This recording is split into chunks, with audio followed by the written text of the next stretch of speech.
Hi, I'm Ollie. I got an A star in A-Level Politics, and in this video I'm going to be going through how to write introductions. Make sure to stay till the end because we've got two really good A star examples that we're going to go through.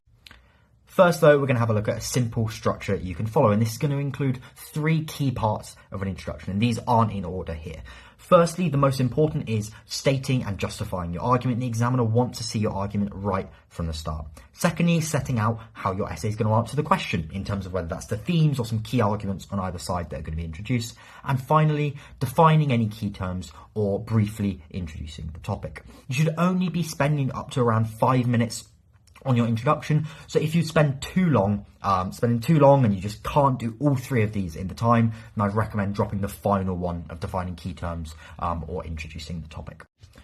But in terms of the structure then, if you're trying to do all three, the first thing is going to be to introduce the topic or define any key terms. And the reason it's not just define key terms is sometimes there's not really going to be a topic in the question that you want to define. If there is, then you should start off just with a very simple, relatively short definition. So, for example, evaluate the view that backbenchers exert significant influence in Parliament, you should define backbenchers.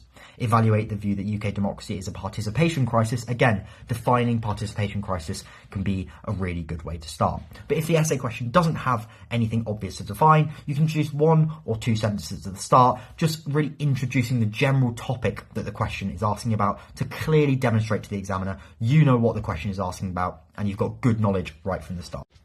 The second part of this structure you want to use is showing the examiner how your essay will answer the question. That's basically briefly introducing the essay structure. So if you're using kind of three themes, criteria or factors, which you should be trying to do in a lot of these questions, you should introduce to the examiner what those three factors are. For example, if the question is evaluate the view that devolution has been a success, you might want to state your three factors. For example, this essay will analyse whether devolution has been a success by looking at its impact on policy, its impact on democracy, and its impact on the unity of the UK, which might be your three themes. For other essays, it might not be structured completely around three themes, but instead you might be matching up arguments, and that's particularly potentially in a source question.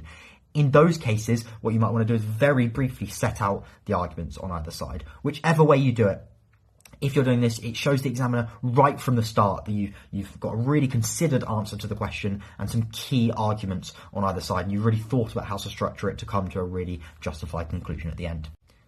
The final and most important part of your introduction comes at the end of the introduction, and that's your judgment.